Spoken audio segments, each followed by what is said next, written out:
Ok, A ver,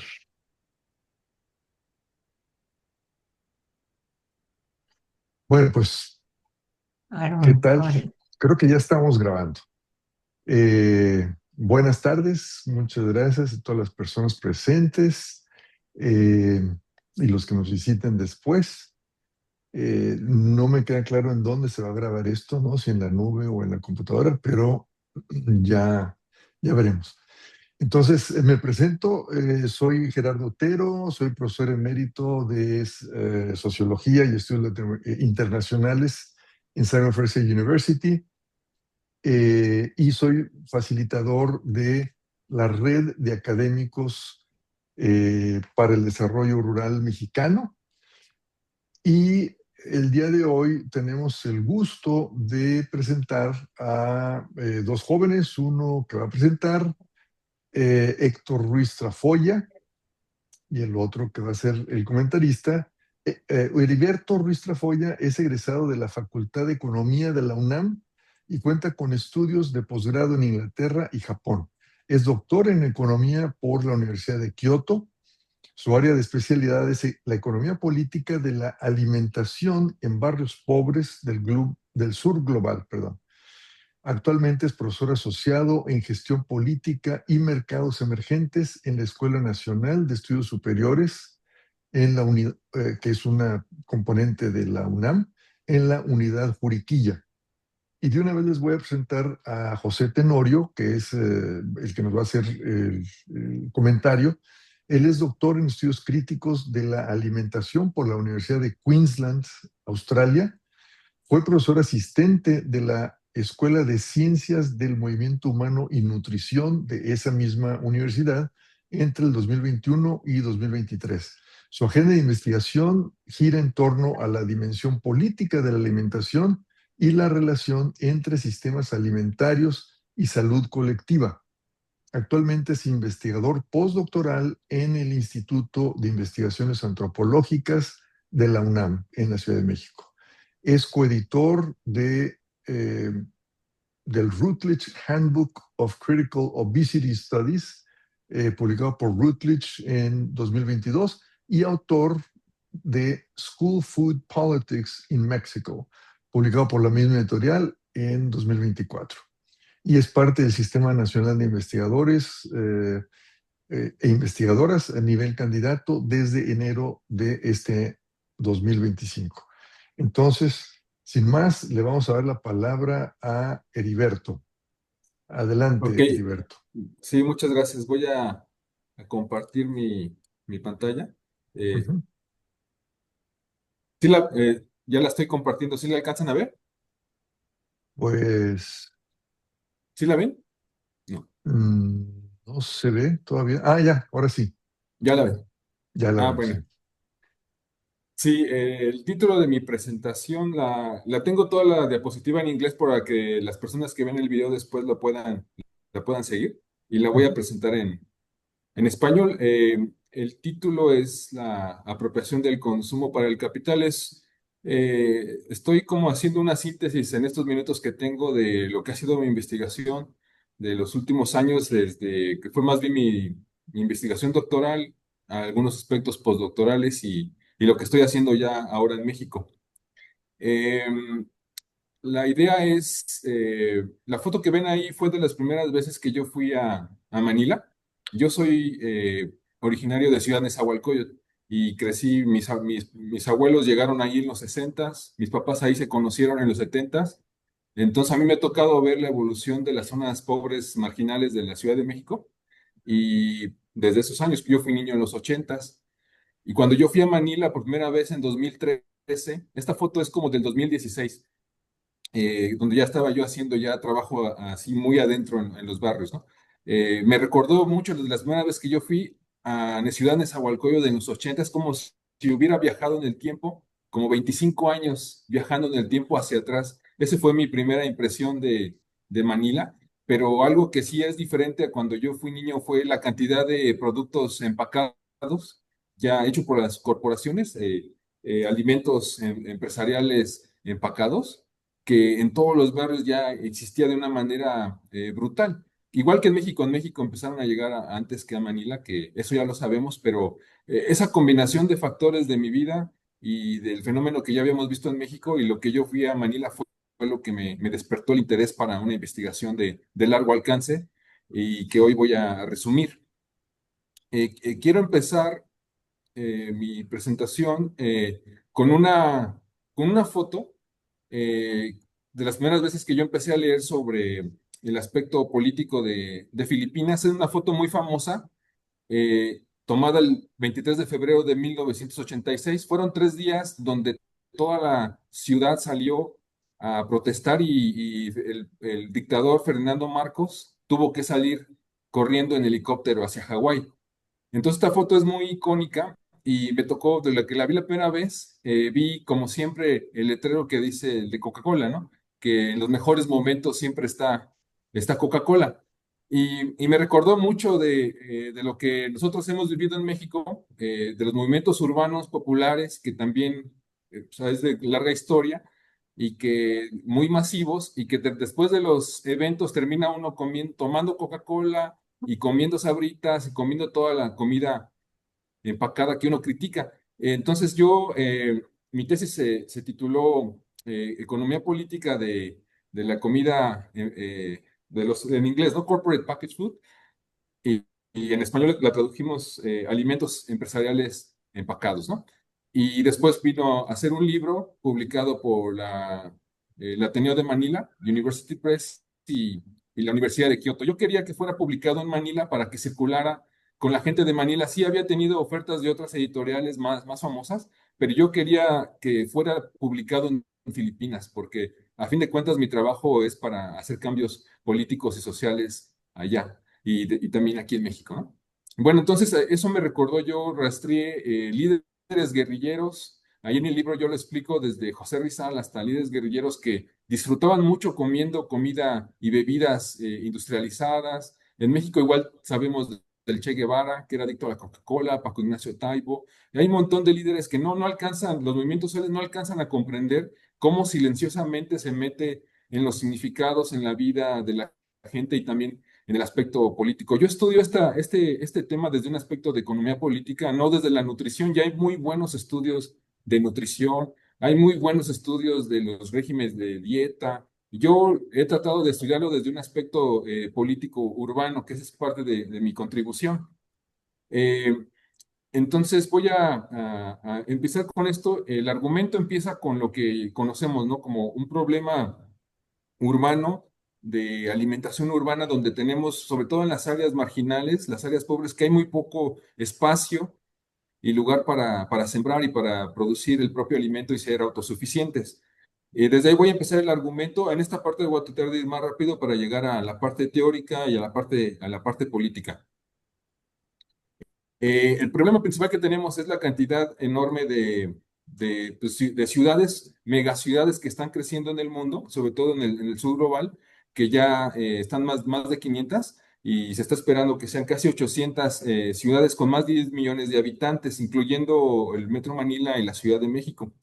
Entonces, esto es un cambio de paradigma, vamos a decir que antropológico de los últimos 100 años, porque por primera vez hay una gran generación de seres humanos urbanos que no están dispuestos a querer producir alimento. Están dispuestos a comprarlo si es que tienen dinero o a que alguien se los regale y a consumirlos, ¿no? Entonces ya hay una muy poca conciencia colectiva sobre la que es la producción de alimentos. Entonces, estas fotos que muestro ahorita son satelitales, donde están los barrios donde yo hago mi investigación allá en Manila, y ya estas fotos que ya no existe el área verde, excepto la parte de arriba de donde está la reserva de la mesa, que es una reserva de agua.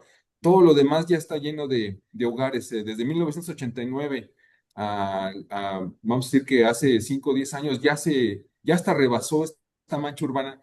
Ha crecido como pues, todas las grandes ciudades a nivel del mar, muy rápido en el este de Asia y ya en algunas que nosotros sabemos en Latinoamérica, con la diferencia que Bogotá y la Ciudad de México están a grandes alturas del nivel del mar, pero todas las demás están casi todas a nivel del mar, y ellos mismos están dejando de producir alimento, e incluso su dieta relacionada con el mar también está cambiando. Allá en Filipinas, a diferencia de México, ahí utilizan en inglés el término squatter. Slums es más peyorativo. La gente normalmente entre ellos sí dicen squatter. Nosotros en la Ciudad de México llamamos la periferia, barrios marginales, barrios bravos, colonias populares. En Filipinas, entre ellos todavía se dicen squatters. Yo hice mi investigación en este tipo de lugares. Aquí les muestro una foto de las primeras veces que yo fui. La primera vez en este barrio fueron unas monjitas las que me ayudaron a presentarme a la gente. Ya después yo iba solo. Pero entonces no hay espacio para producir alimento, no hay espacio suficiente para guardarlo. Lo que hay son algunas tienditas y ellos se abastecen yendo al supermercado o yendo a algunos grandes almacenes. Pero la venta de esos productos es dentro del barrio y yo ahí hice mis investigaciones. En Manila más o menos se estima como 2.100 lugares de este tipo en toda la ciudad, en toda la metrópolis. Casi 4 millones de personas viven en lugares como estos. Eh, en la Ciudad de México, nuestras investigaciones, aquí está Brian conmigo, quien me ayuda. Él vive en Los Reyes La Paz, ahí es donde tengo el puntito 3. Es muy cercano donde hacemos investigaciones, donde pasó lo de la pipa de la Concordia, la que explotó. De hecho, está a 15 minutos de donde vive Brian. Él ya les puede platicar, él vio cómo pasó lo de esta que explotó ahí en el puente de la Concordia. También muy cerca de ahí donde hacemos nuestras investigaciones fue lo del niño que raptaron por 1,000 pesos, lo secuestraron por 1,000 pesos y murió porque su mamá no podía pagar la deuda. En estos lugares periféricos es donde hacemos la investigación, Valle de Chalco, Chimalhuacán, Los Reyes La Paz. También se inundan constantemente, hay problemas de infraestructura. Para los que no conocen a la Ciudad de México, la Ciudad de México hay una parte plana, como la foto que ven abajo de Ciudad Nezahualcóyotl o Los Reyes La Paz, que era un lago. La Ciudad de México creció sobre un lago y está plana. Y hay otras partes del norte de la ciudad, de Naucalpan, Tlalnepantla, Catepec, que son como cerros, como favelas, y están llenas de casas. Esas dos cosas tenemos en la ciudad. En Manila casi todo es plano porque está a nivel del mar. Y nuestras dietas pues son diferentes porque la Ciudad de México nunca creció formalmente con alimentos del mar a lo que allá en Filipinas. Y en Filipinas tienen también mucha influencia de la comida china o de la dieta china, cultura china, que en México no llegó. Nosotros tenemos más bien americanización de nuestras dietas y lo que sí conservamos ambas culturas de los españoles. En la Ciudad de México nosotros, aquí con Brian y algo otros, también otras personas que me ayudan, hacemos investigaciones dentro de las casas, le tomamos fotos a los utensilios, le tomamos nota de sus recetas. Igual hago lo mismo en Manila y estoy haciendo una comparación entre las dos ciudades. Y entonces aquí les pongo unas fotos, vemos no solo los procedimientos de cómo hacen los alimentos, sino los significados. Y lo que sí nos hemos dado cuenta es de que ya se utilizan las dos cosas, comida industrializada con comida, vamos a decir, un poquito, también es procesada, pero no empacada, de arroz, frijol, algunas otras de azúcar. Ya las que sí están empacadas y no están tan procesadas, se utilizan. Y ambas hacen pues, un platillo, un menú, una dieta, una cocina a nivel popular. Y para ellos hay significados como los que ya conocemos desde los 60, simbólicos, que antes era nada más la carne como un símbolo de estatus y de poder económico. Ahora también son marcas comerciales las que dan estatus, no solo la carne, sino también ya hay marcas que dan estatus, dan seguridad alimenticia, dan una idea de que el marketing ha penetrado en muchas de estas familias y dicen que sí están desayunando algo nutritivo. Hay una estabilidad en la familia porque entre más despensa hay, ellos le llaman despensa en español, entre más despensa hay, más seguridad se tiene, más estabilidad en la familia, si está el esposo o si es la mamá soltera. Hay un sentimiento de seguridad y de estabilidad cuando la despensa es grande y la despensa incluye muchos de estos productos. Y también hay una contraposición a veces con el agua, porque se necesita mucha agua Hay muchos problemas de agua en la periferia de la ciudad. Entonces el agua también tiene un sentido importante porque sin agua no pueden cocinar y ellos entienden la importancia del agua, ¿no? Yo no hago estudios políticos del agua, pero también sería muy interesante estudiar el tema del agua, ¿no? La salud, la escuela, el transporte, porque ellos consumen también, incluso más que dentro de la casa, lo que estudiamos nosotros es dentro del hogar. pero el mayor número del consumo yo creo que es afuera, en la calle y en la escuela. José ha estudiado a la escuela, ¿no? Por eso la presencia de José el día de hoy es muy importante en ese sentido, ¿no? Yo he tratado de enfocarme adentro del hogar, pero sabemos que hay consumo, mucho consumo de estos productos, incluso más que del hogar, fuera del hogar. Y esto está lleno de muchos significados. Entonces, esto me ha llevado a hacer un planteamiento porque en los manuales de investigación de alimentos siempre vienen 5 niveles de análisis: los ingredientes, los platillos, la comida, la cocina y la dieta, ¿no? Así como Gerardo ha estudiado, ¿no? Y muchos de nosotros también, ¿no? Dieta. Pero yo necesito bueno, yo he propuesto que se incluya ya este invitado no deseado, que es la comida empacada y procesada, porque eso ya forma parte de la realidad de nuestra alimentación y, y el concepto de comida empacada me resulta más útil que el de ultraprocesada o el de comida chatarra, porque este concepto de comida empacada tiene una posibilidad política de revertir. Hay comida empacada por las corporaciones, por las empresas, que ese es el que criticamos, pero también hay comida empacada por el Estado. En el caso de México, Liconza, Bienestar, ahora las tiendas Bienestar, todos ellos también están distribuyendo despensas, comida empacadas por el Estado. Y también puede haber una aspiración de que las comunidades y también los barrios empaquen su alimento, que no sea tan nocivo, porque lo necesitan. Hay muchas inundaciones, hay temblores, hay fuego, hay muchas tragedias y que después de estas se requiere este alimento, se requiere proteger una cantidad de alimento para cuando pasan estas tragedias que están año con año, están creciendo problemas ecológicos de varios tipos que afectan a la ciudad. Ellos también necesitan tener reservas de alimento, entonces hay una oportunidad ahí para que ellos procesen y empaquen su alimento y no dependan de las corporaciones o no dependan del Estado y del gobierno para subsanar esos problemas post-problemas. Y también en la pandemia lo tuvieron, ¿no? Bueno, entonces la propuesta primera es que se incluya seriamente dentro de los estudios de alimentación el concepto de comida empacada, porque ya forma parte de una mezcla. Ellos ya mezclan los alimentos junto con ingredientes aparentemente más naturales. Eh, este es como el planteamiento del problema y las preguntas de investigación han sido cómo explicar esta emergencia de estos productos dentro de las dietas en las zonas periféricas que están transformando sus dietas y sus comidas, su cultura culinaria. Y yo he echado mano del estudio sobre todo de Karl Marx, el concepto de subsunción, el concepto de apropiación, y yo soy un ferviente seguidor.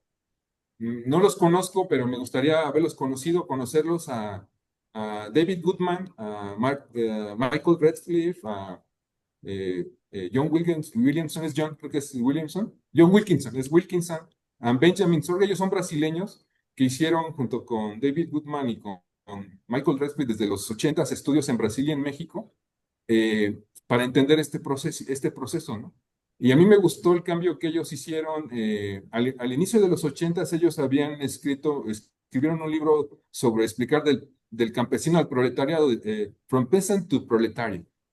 Y después hicieron ajustes. También el libro de Gerardo Otero pues critica que los campesinos no se hicieron proletarios, no siguieron subsistiendo. David Goodman sí hizo esos ajustes. También Michael Redcliffe, ellos siempre han trabajado juntos. Hicieron un ajuste para mí genial, impresionante, que ese es el que yo uso. Esa división que hacen ellos a explicar el proceso de sustitución y de formas de producir alimento, y luego la apropiación del mismo, y luego la dialéctica de volver, de esa apropiación se vuelve sustitución. Esa dinámica me encantó. Ahorita la voy a desarrollar un poquito más porque yo me baso mucho en ellos y he tratado de expandir sus propias teorías a aspectos ya más contemporáneos. La parte base para mí teórica es esa. Entonces, pero la parte política, David Goodman y hasta John Wilkinson, ellos ya se fueron mucho a lo ambiental, ecológico, al political consumerism, y ya no siguieron avanzando porque pues, creo que ya hasta ya se retiraron. Yo he encontrado una forma muy interesante para complementar su esfuerzo que ya se separó con la idea del buen vivir y de sus interpretaciones en Filipinas como Ginhawa. La respuesta política para interrumpir el proceso de apropiación del capital, emanciparse del proceso de subsunción del capital a través desde abajo a través de propuestas como el buen vivir o en Filipinas el Ginhawa. Yo he tratado de complementar estas dos cosas, en esa tarea estoy. Entonces, déjeme completar el marco teórico, que esto fue parte de mi investigación doctoral. Yo empecé entonces con Marx, eh, pero el problema de la subsunción, que es que Marx lo dejó en la subsunción del mundo del trabajo, no alcanzaba a abarcar completamente la esfera, si es la esfera de la circulación y a veces teniendo dificultad a la esfera del consumo.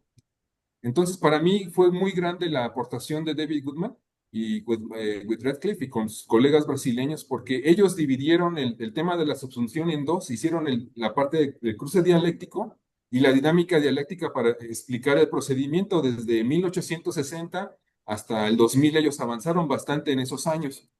Incluso hicieron ya la explicación de modificaciones biológicas también dentro del consumo humano, no solo en la naturaleza.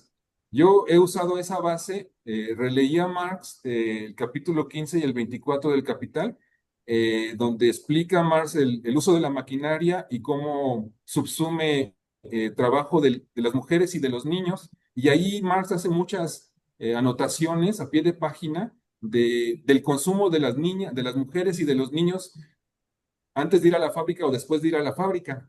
Y también hay otro capítulo donde explica las leyes de apropiación en la esfera de la circulación.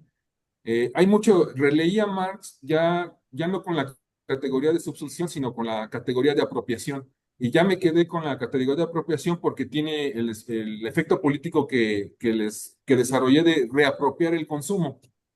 Seguí avanzando a tratar de aterrizarlo a nivel campo, ¿no? Y me sirvió mucho el trabajo de Philip Howard, que él estudió las corporaciones en Estados Unidos desde el aspecto macropolítico del discurso y de la acción de mercado para posicionarse en todas las esferas del mercado, en los supermercados, en las tiendas de conveniencia, y él utiliza Conquista y Jennifer Clapp. Bueno, también Winston, Marion Nestlé, ellos usan también mucho control, dominación, cooptación de los científicos, cooptación de los empresarios, cooptación del consumo. Ellos usan esas palabras, no usan apropiación, pero sus trabajos me fueron muy útiles para seguir avanzando. Y yo hice esa representación de la conquista de los espacios de mercado y de los espacios mentales de los significados en las familias, en las tienditas y en las familias. Entonces, les voy a mostrar ahorita dos ejemplos de eso nada más. Eh, y después regreso a lo de Ginhawa y Buen Vivir. Estas fotos son ahí en Manila. Explican muy bien esta idea de conquista del espacio. Las tiendas ya están como muros completos de productos empacados, pero hay otros lugares que se inundan constantemente y las mismas comunidades saben que va a subir el nivel del agua y preparan tienditas a 1 metro 20 centímetros que no alcancen a inundarse y se mueven como en canoas a comprar o a consumir esos productos. Entonces, ellas mismas han acoplado sus propios barrios para que estos productos ahí estén y sin saberlo y a veces ya después sabiéndolo, las mismas empresas distribuyen también en canoas. Eso también lo vi en Indonesia y en Vietnam. Y me di cuenta que también en Tailandia, Nestlé, Coca-Cola, PepsiCo, todos ellos también distribuyen estos productos en canoa. Han ocupado el espacio, ya hasta los espacios que se inundan. Ellos han avanzado muchísimo, ¿no? Y también han avanzado en la esfera de los significados. Aquí tengo una foto con Dioniso Panner, que sale en algunos carteles de Nescafé. Él era un inmigrante filipino en Irak, componiendo elevadores y se regresó a Manila porque su esposa falleció y se vino a hacer cargo de los hijos y con esos, con la tiendita la que ellas tenían. Y Nescafé y Nestlé le dijo, oye, no hay problema que te tome unas fotos y te use aquí en todo el barrio que tú eres muy conocido. Usamos tu identidad para promover un Nescafé 3 en 1 que incluye sustitutos de azúcar, sustitutos de leche y un café también muy malo.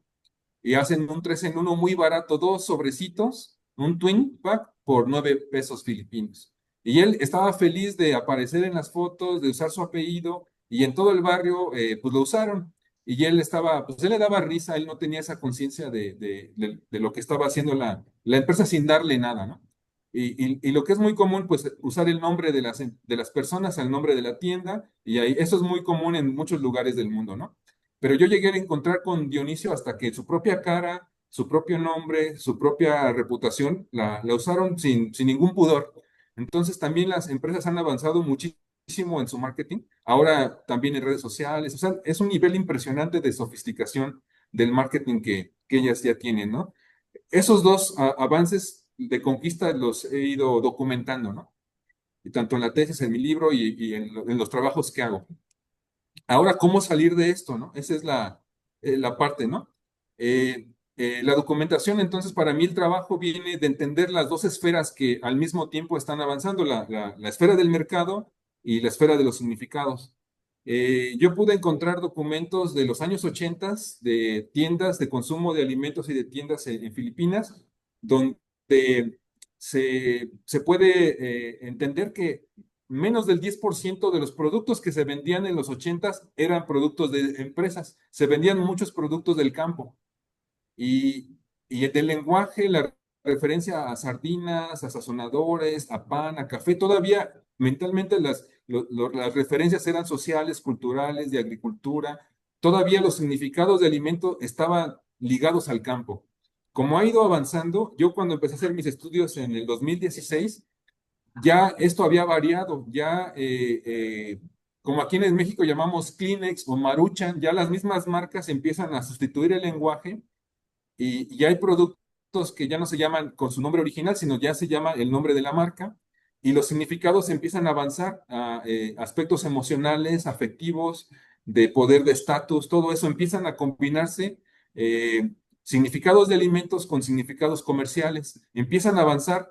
En mi estudio en 2016, solo el 32% de consumo dentro de la casa eran alimentos empacados por corporaciones. Había más consumo fuera de la casa, que ese ya no cuantifiqué, pero sí había dentro de la casa, 32% era lo que se consumía de estos alimentos. Esto ha ido avanzando y se espera llegar, no al 100%, no puede llegar a un desierto o un pantano. Hay un término en inglés, food swamps, que se me hace a veces bueno, pero tiene algunas variantes cuando se usan para México o para Filipinas, los pantanos de alimentos, pero no pueden controlar el 100% porque va a haber una reacción, ya sea del cuerpo o porque la gente va a dejar, no va a dejar de consumir algunas de sus variantes originales como es el maíz en México o es el arroz en Filipinas o algunas otras que ahí siempre va a haber alguna defensa cultural. Pero sí están avanzando muchísimo, esto es hipotético, al ritmo que van, para el 2030 la mayoría del consumo que van a tener sí va a ser hecho por las corporaciones y ya empacado, ¿no? Y los nombres de los alimentos van a cambiar, los niños están cambiando su lenguaje, empiezan a referir alimentos al nombre de las marcas. Ese proceso lo están ganando tanto en la esfera del mercado como en la esfera de los significados. Entonces, ahí viene la reacción. ¿Cuál va a ser la reacción para este proceso que ha ido muy rápido? En México fue muy rápido. En los primeros 10 años del NAFTA ya teníamos evidencia y ahorita estamos como reaccionando apenas. Desde el gobierno, desde el Estado, hay una reacción ahora con el gobierno de México con recuperar lo que era Conasupo, con las tiendas de bienestar, pero ellas siguen dando comida empacada por el Estado, ¿no? Y están poniendo los sellos etiquetados, y están ahora proponiendo impuestos a los refrescos, a todo eso, como una reacción de arriba para tratar de limitar un poco este avance. Yo pienso que no es suficiente, hay que hacer cosas desde abajo con la gente y sí hay maneras, ¿no? Estas formas, todavía tengo tiempo, ¿cuántos minutos tengo para exponerlas?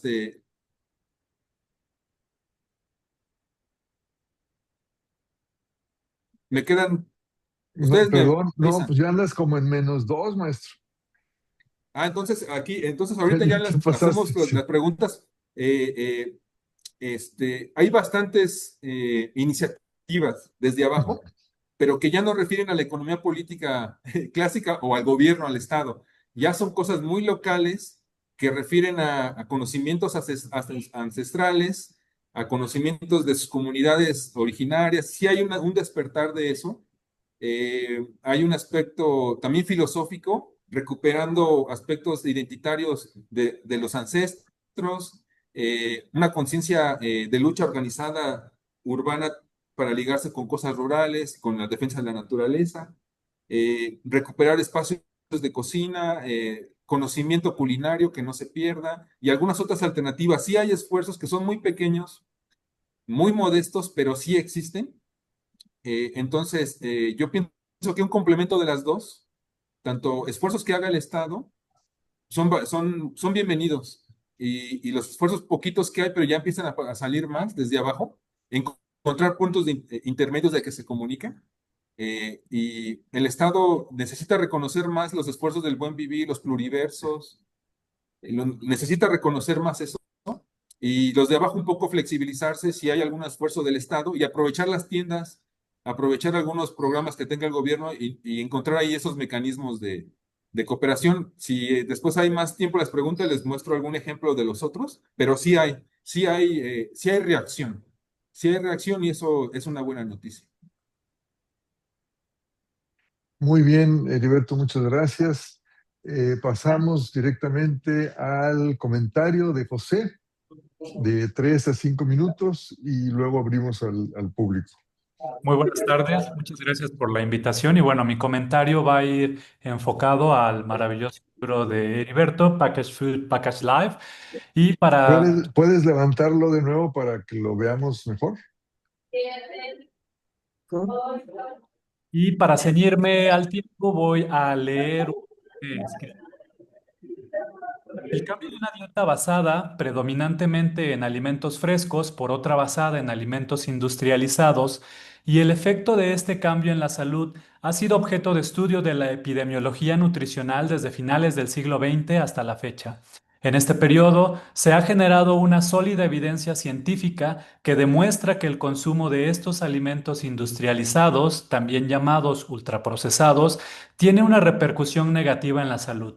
Desde las humanidades y las ciencias sociales, este cambio en los patrones alimentarios de la población se ha situado como resultado del proceso de liberalización económica y de la reducción en las capacidades operativas del Estado, principalmente en torno a la producción y comercialización de alimentos en las últimas 2 décadas del siglo XX, lo que, junto con otros factores, permitió el crecimiento de empresas transnacionales, productoras y comercializadoras de alimentos y bebidas, dando como resultado un incremento exponencial en el consumo de ultraprocesados en el mundo.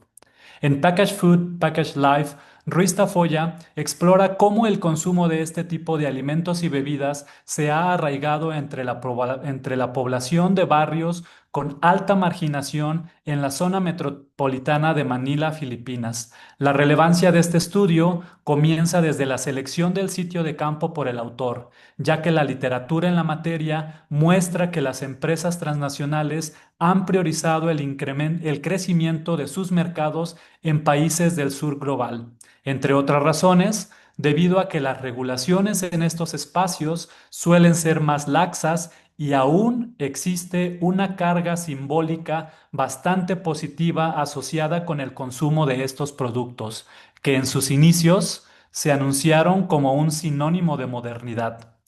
La obra de Ruiz Tafoya es una valiosa contribución a la comprensión de las dinámicas económicas que subyacen la transición nutricional a nivel global y de las dinámicas culturales que rodean el consumo cotidiano de lo que él denomina como alimentos empresariales empaquetados o CPF por sus siglas en inglés, término que engloba productos comestibles fabricados por empresas transnacionales como son enlatados, sopas instantáneas, refrescos, confitería, condimentos y demás. Con esta categoría, el autor vincula de manera explícita los productos con una matriz de producción a gran escala, asociada a empresas transnacionales y a su dominio de los mercados y las dietas. Este término también permite hacer una clara distinción entre la diversa gama de alimentos empaquetados,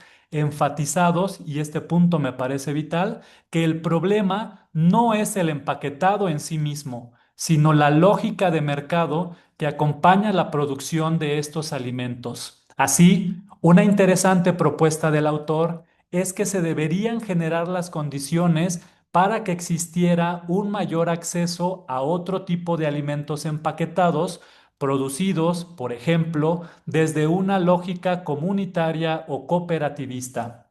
La investigación del autor ofrece una perspectiva situada del consumo de estos alimentos empresariales empaquetados, describiendo desde una fina perspectiva etnográfica cómo el consumo es mediado por las condiciones cotidianas de las familias con las que el autor realizó trabajo de campo. Así, se detallan aspectos que son ausentes en otro tipo de literatura interesada en el tema. Por ejemplo, se registra la relación entre condiciones materiales en los hogares y la conveniencia que ofrecen los CPF, al tiempo que se problematiza la dimensión microeconómica que tiene la venta de estos productos entre familias de escasos recursos.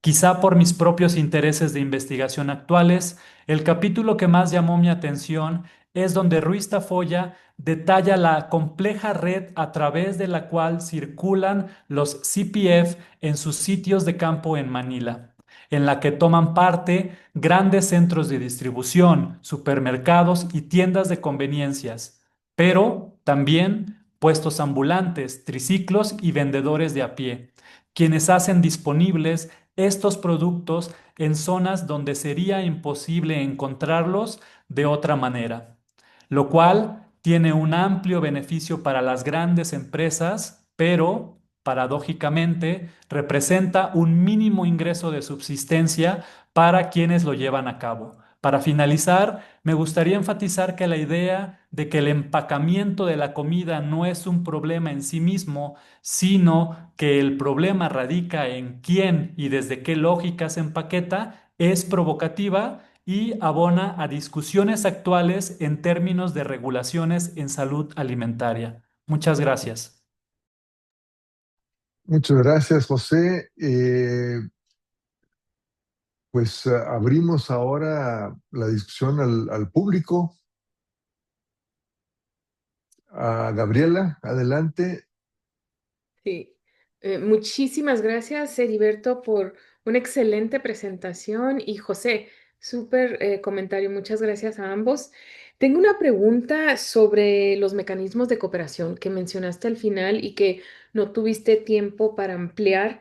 Em, y me interesaba porque al ver la tiendita que estaba sobre, para que no se inundaran los productos, se me vino a la mente los supermercados que existen si pudieras profundizar un poco sobre qué tipo de supermercados existen y si tienen un monopolio sobre otros tipos de productos que no permiten que las tienditas puedan venderlas.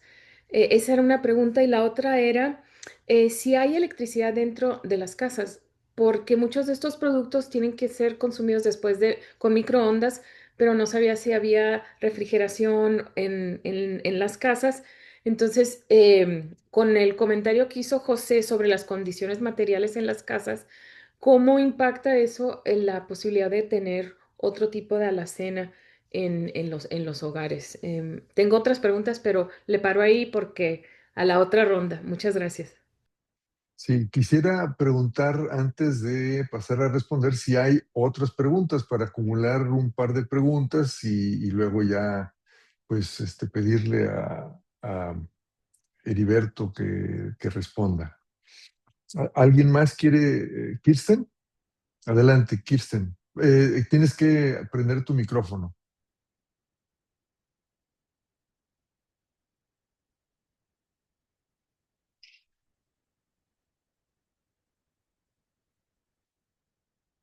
Houston, está en la parte izquierda Vi, ya. sí, sí, Ahí ya me está. oyen. Bueno, Sí, muchas gracias, Heriberto, por la exposición. Y bueno, me interesa mucho este trabajo. Eh, Quizá en otra sesión o algo me interesaría también discutir la teoría, el marco teórico, como eh, que me parece muy interesante. Bueno, alguna vez participamos en estas discusiones, pero voy a conseguir tu libro, entonces. Y también gracias a José. Bueno, yo trabajé mucho, obviamente, en la cuestión eh, de los productos agrícolas, el maíz, eh, en varias épocas. Pero mi pregunta ahora es, ¿qué qué son los eh, paquetes de alimentos empacados? O sea, ¿están realmente creciendo por ejemplo, en México, y donde en los supermercados, eh, no sé, en los mercados, supongo que no, y en las tiendas populares como son Liconza o algo semejante? Eh, Esto ha crecido notablemente. Bueno, no sé nada de los Filipinas, pero también en México, en los municipios populares. Y esto a que obedece a algo también, a que la gente ya no puede, bueno, obviamente no puede elaborar la alimentación en la casa, pero lo llevan para la facilidad que pueden calentarlo, etcétera, en los lugares de trabajo. Y porque, bueno, salen muy temprano o, y tienen que llevar el lunch o lo que sea, pero también esto puede ah, ser también pueden comer la comida callejera. Entonces es la misma solución quizá. Bueno, depende sus fábricas o donde consumen. Que tú has encontrado que la comida empacada puede ir también desplazando eh, bueno, los lugares de callejeros. Tú trabajas en José en Ixtapalapa.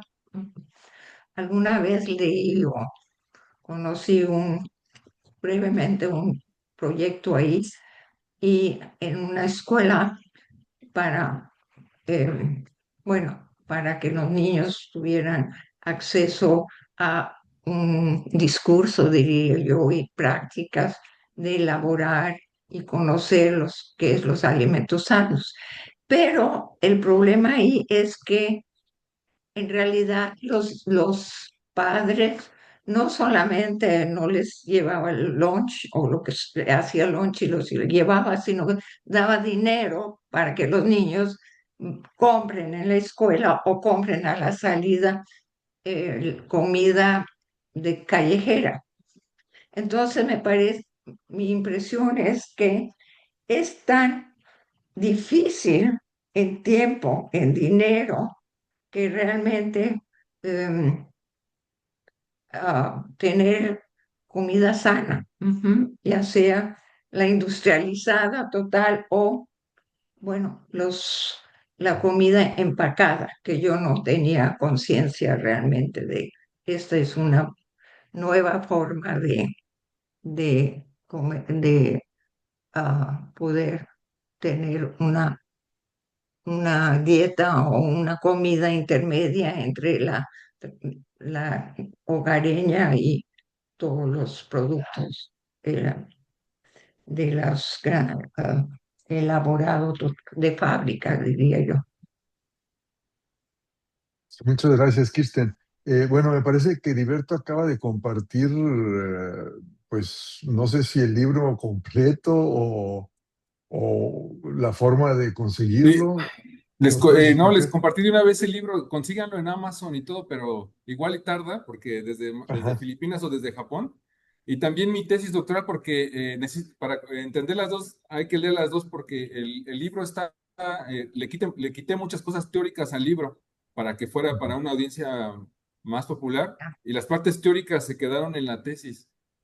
No las Ok, alcancé a poner todas, entonces mejor las dos, si lo leen los dos, estará mejor.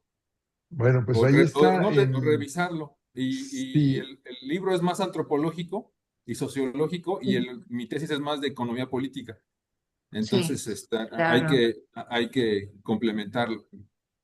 pues Bueno, pero desde el ¿dónde chat lo pueden bajar, ¿eh? sí, En ok. el chat, Sí, o sea, en si te Amazon metes se al chat, ahí puede están los conseguir. dos documentos.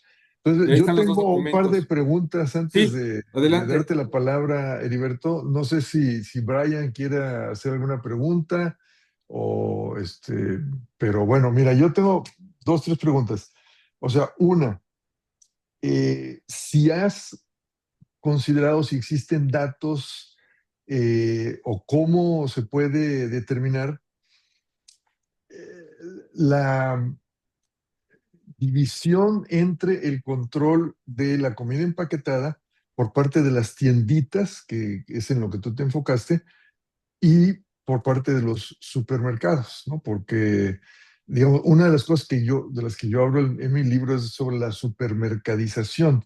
Y por poner nada más un dato, o sea, en México, Walmart no existía antes de 1992, ¿no? Y sin embargo, ahora controla como el 63-64% de toda la comida paquetada y no empaquetada que se distribuye a través de supermercados. Un muy distante competidor es la Soriana, que controla apenas como el 16%, y luego la Comer pues anda por el 4 y pico por ciento, en fin, Chedraui. Pero no, o sea, Walmart es casi un monopolio, ¿no? O entonces, eso me parece que sería interesante, pues, determinarlo, ¿no? O sea, qué tanto de la comida empaquetada se vende en tienditas y qué tanto en supermercados.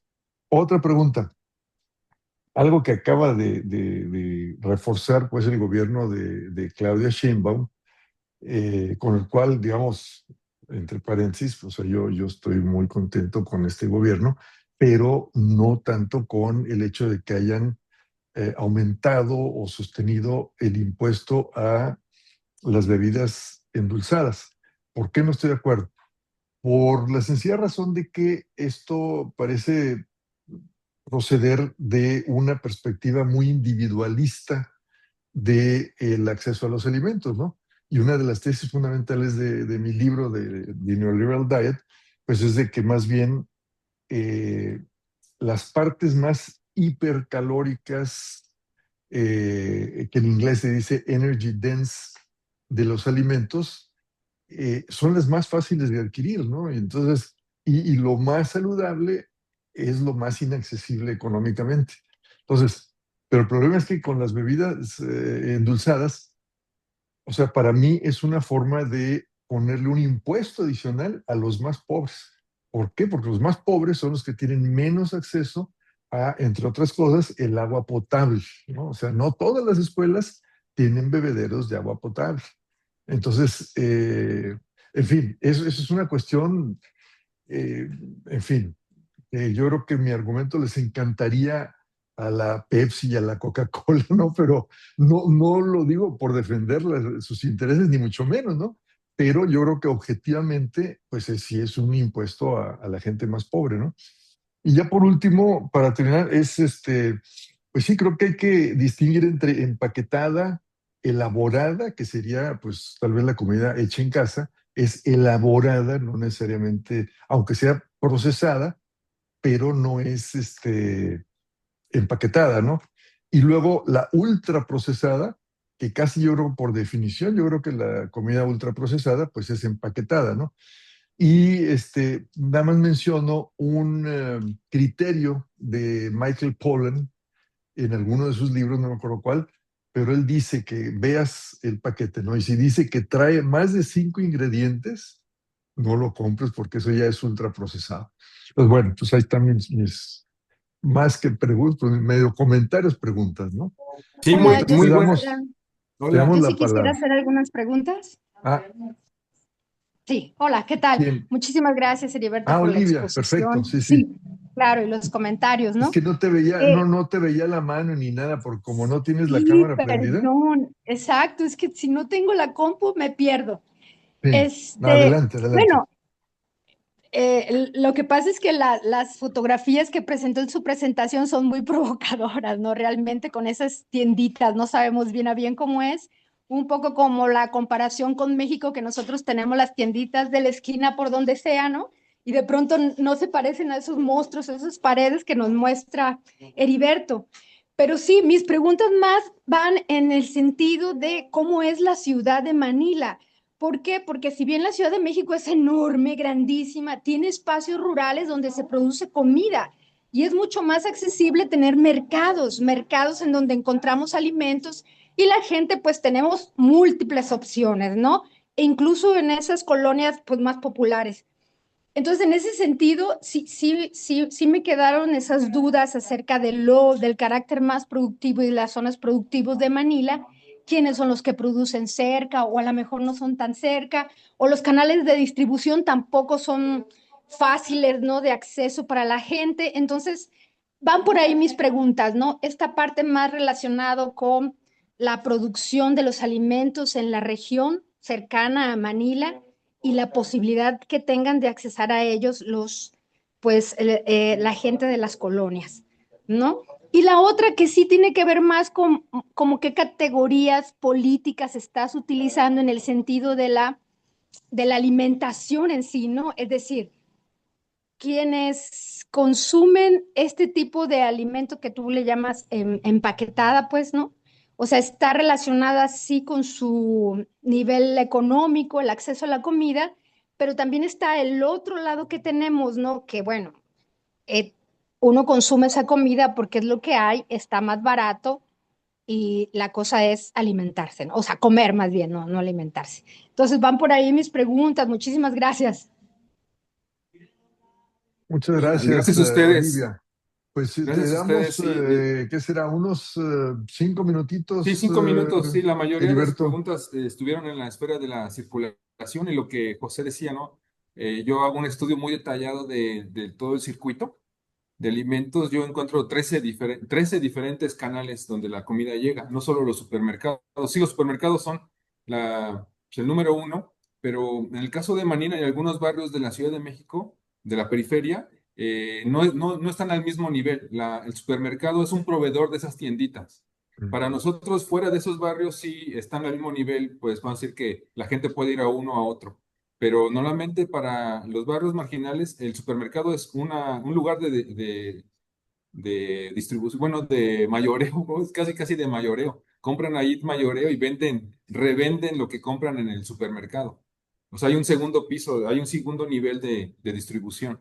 Eh, eh, no necesariamente no están en el mismo nivel. O sea, es como una cebolla de niveles de distribución desde la fábrica, el gran centro de distribución, algunos intermediarios, tiendas mayoristas, ya hay tienditas, ya hay lugares en la calle, vendedores ambulantes. Hay una gran cantidad inmensa de formas en que llega el alimento. Y al contrario, empezando con la pregunta al final, no es de que sí hay todavía productos, aunque no se producen mucho, ya no hay tanta producción en las zonas metropolitanas porque la ciudad se ha ido comiendo los espacios de producción de alimentos dentro de la ciudad, incluso en la Ciudad de México también.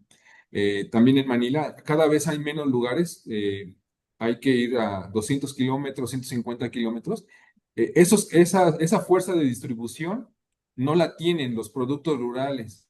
Esos vínculos que existían, por ejemplo, en la Ciudad de México con la central de abastos, la central de abastos, los mercados o los tianguis, ya está roto.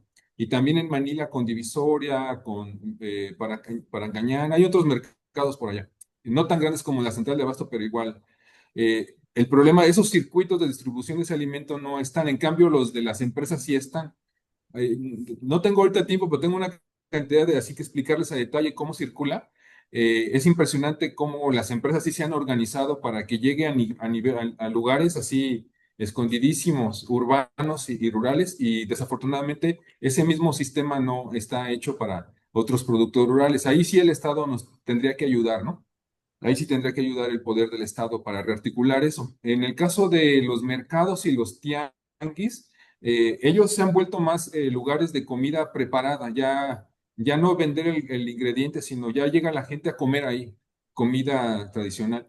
Pero cuando uno investiga le llamamos en México comida corrida, en Filipinas le llaman carinderías, eateries en inglés podría ser.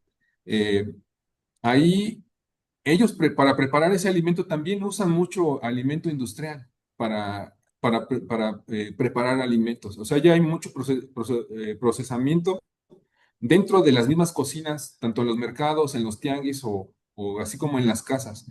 Hay muchas personas que ya no están, porque tarda mucho tiempo darle un sabor natural, original. A lo mejor sí lo saben hacer, pero les lleva mucho más tiempo y prefieren usar un sazonador, un aceite, una salsa que ya está industrializada y rápido, ya así sale, ¿no? Ya no es por falta de conocimiento, sino por rapidez y también a veces por precio, tanto en la casa como fuera de la casa. Pero sí hay un asunto importante de circulación.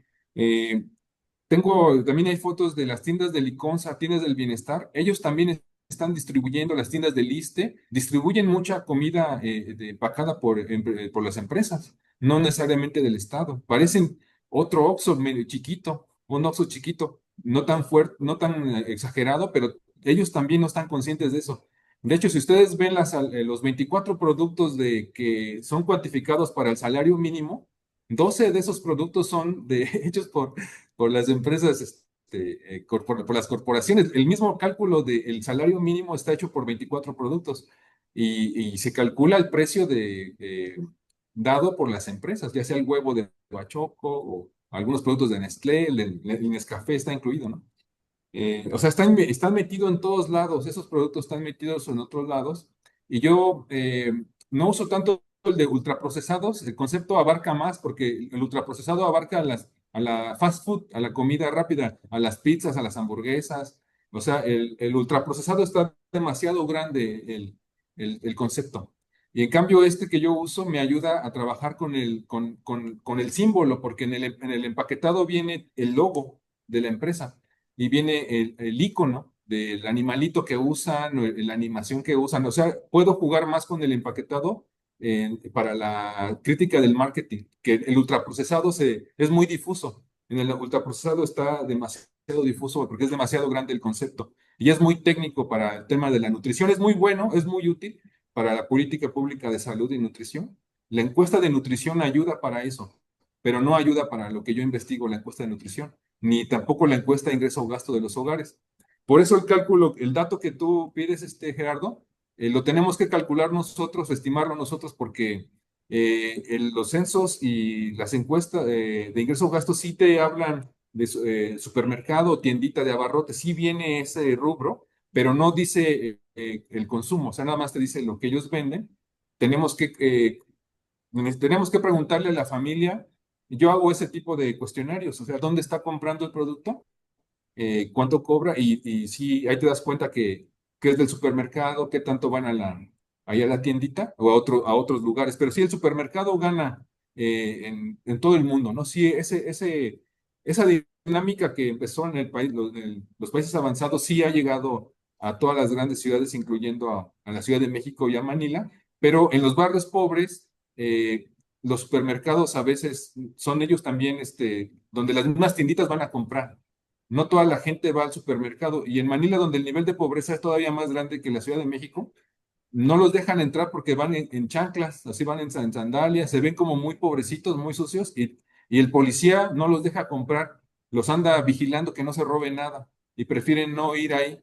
Aunque tengan dinero, no entran porque se sienten mal que los están vigilando a ver qué te vas a robar.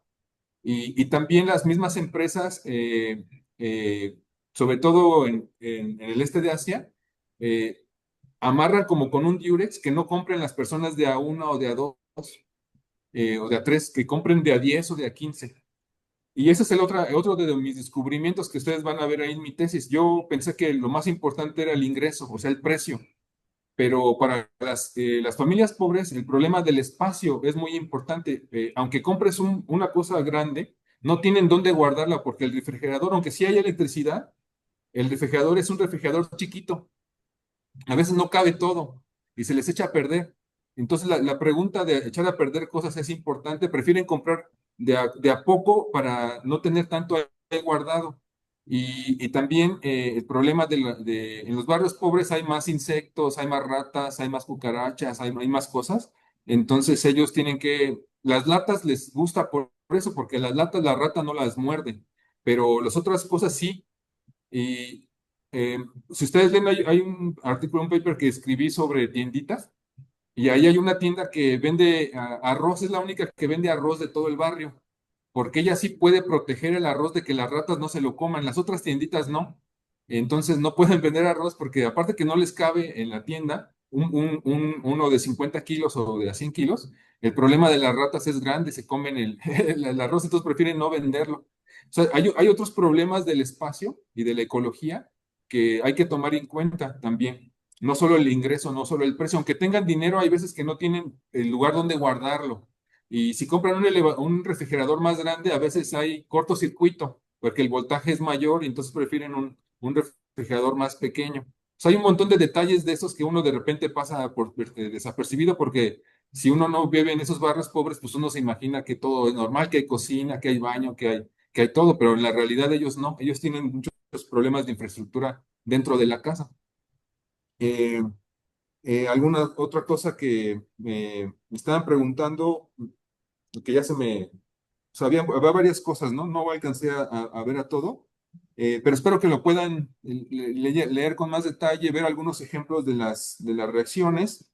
Y sí hay una lucha por la distribución. De hecho, la primera idea que teníamos con Gerardo y con José es hablar solamente de la circulación. Creo que ahí es donde se disputa, ¿no? En Marte es el volumen 2 del Capital. Es el menos leído de los volúmenes del Capital, es el volumen 2, el volumen de la circulación. Y yo creo que ahí sí, Marx les llama agentes de la circulación. A todas esas personas que llevan desde la fábrica a la casa o a la tienda, hay un ejército de personas que trabajan para que el sistema funcione. Si es un tema importante, si es un lugar de disputa, el tianguis, el mercado, la calle, la tiendita, el supermercado, o sea, la tienda de bienestar, la tienda de regalos, la ONG que después de la tragedia les da ese tipo de cosas, la iglesia que para convencer a los niños de que vayan ahí les compran este tipo de productos dulces para que vuelvan a ir a la iglesia. O sea, hay un montón de redes sociales que están ya captadas. Y yo he tratado de describirlas, tanto en la tesis como en el libro, ojalá después las discutamos más. Y tanto en México como en Filipinas, pues está muy avanzado. Más en México, México entró en esta dinámica pues, desde antes que Manila, ¿no? Y a México le ha costado mucho trabajo sacudírsela, ¿no? Con todos los esfuerzos que hay, aún así ha sido muy difícil, ya está muy metida en la dieta. Entonces, Cristian hacía una pregunta muy interesante de cómo la usan, ¿no? Yo lo que nosotros hemos encontrado, para que lleguen, se imaginen esto cómo es, por ejemplo, las Maruchan ya las venden en México con barbacoa, con carnitas, o sea, han hecho, hay Doritos preparados de múltiples formas, han hecho platillos con base en los Doritos, con base en las Maruchan.